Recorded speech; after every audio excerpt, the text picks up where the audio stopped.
अगर दिल्ली और पंजाब और अगर संख्या के दृष्टिकोण से देखा जाए तो पंजाब की 13 सीटें और दिल्ली की 7 सीटें, 20 सीटें हैं। ममता बनर्जी के राज्य में 40-42 सीटें हैं।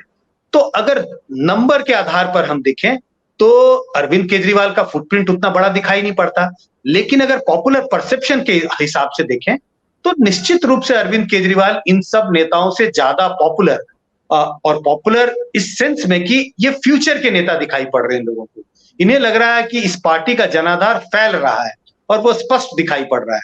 दिल्ली में चुनाव जीता, पंजाब में चुनाव जीता, अब गुजरात में जिस तरह से वो बीजेपी का एक बड़ी पार्टी का विरोध कर रहे हैं, ऐसी पार्टी जो 27 साल से वहां शासन में है, खुलकर विरोध कर रहे हैं।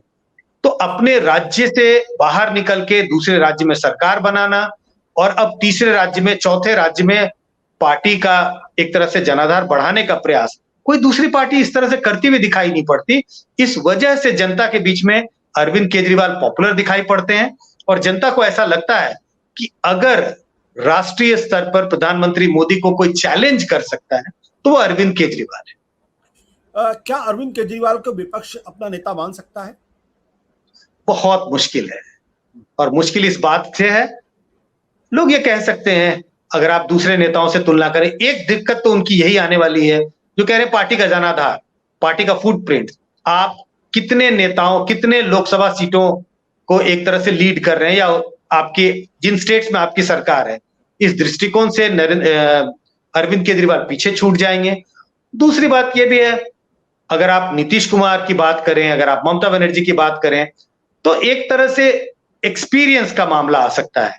अब हमें यह नहीं मालूम कि क्लोज डोर मीटिंग में किन बातों पर चर्चा होगी, लेकिन मुझे लगता है इन मुद्दों पर अरविंद केजरीवाल पीछे छूट जाएंगे या दूसरे नेता इन्हें पीछे ढकेलने की कोशिश करेंगे कि भाई नीतीश कुमार या ममता बनर्जी या तमाम ऐसे नेता जिनका लंबा एक्सपीरियंस है, तो इन सब मुद्दों पर अरविंद केजरीवाल पीछे ढकेल दिए जाएंगे दूसरी पार्टी के नेताओं के द्वारा। तो विपक्ष के नेताओं के बीच में अरविंद केजरीवाल को एक तरह से सर्वमान्य नेता मान लेना बड़ी मुश्किल की, बहुत मुश्किल काम है। आपने कहा कि बहुत मुश्किल काम है। क्या अरविंद केजरीवाल में आप प्रधानमंत्री बनने के गुण देखते हैं? Is he prime ministerial material? पहले तो ये पता नहीं है कि गुण क्या होने चाहिए।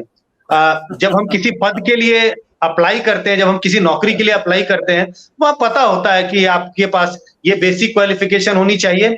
तो उन गुण का मुझे तो कोई ज्ञान नहीं है, उसमें क्या गुण होने चाहिए। हाँ, लीडरशिप क्वालिटी कहते हैं, लेकिन लीडरशिप के भी तमाम क्वालिटीज हो सकते हैं। नरेंद्र मोदी प्रधानमंत्री हैं, देश के बड़े पॉपुलर लीडर हैं, दुनिया के पॉपुलर लीडर हैं।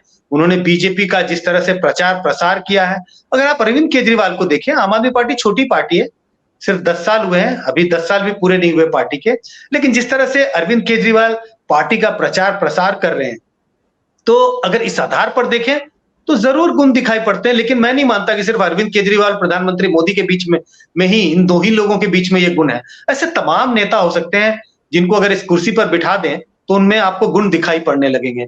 तो कुछ ना कुछ तो ट्रेड्स हैं, लीडरशिप क्वालिटी है। अगर लीडरशिप क्वालिटी नहीं होती तो इस तरह से एक पार्टी को खड़ा करना, पार्टी को सत्ता में लाना दिल्ली में, इसके बाद पंजाब में बड़ी जीत हासिल करना, और उसके बाद जिस तरह से वो गुजरात में कैंपेन कर रहे हैं, और मुझे लगता है बीजेपी इससे, मैं ये नहीं कह रहा बीजेपी उससे डरी हुई है, लेकिन बीजेपी कहीं ना कहीं एक स्ट्रैटेजी बनानी पड़ रही है उनको कि कैसे इनको काउंटर करें।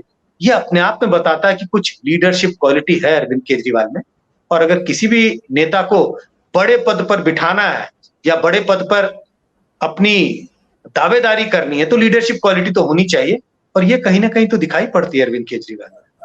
सत्य हिंदी का ऐप डाउनलोड करें गूगल प्ले स्टोर पर।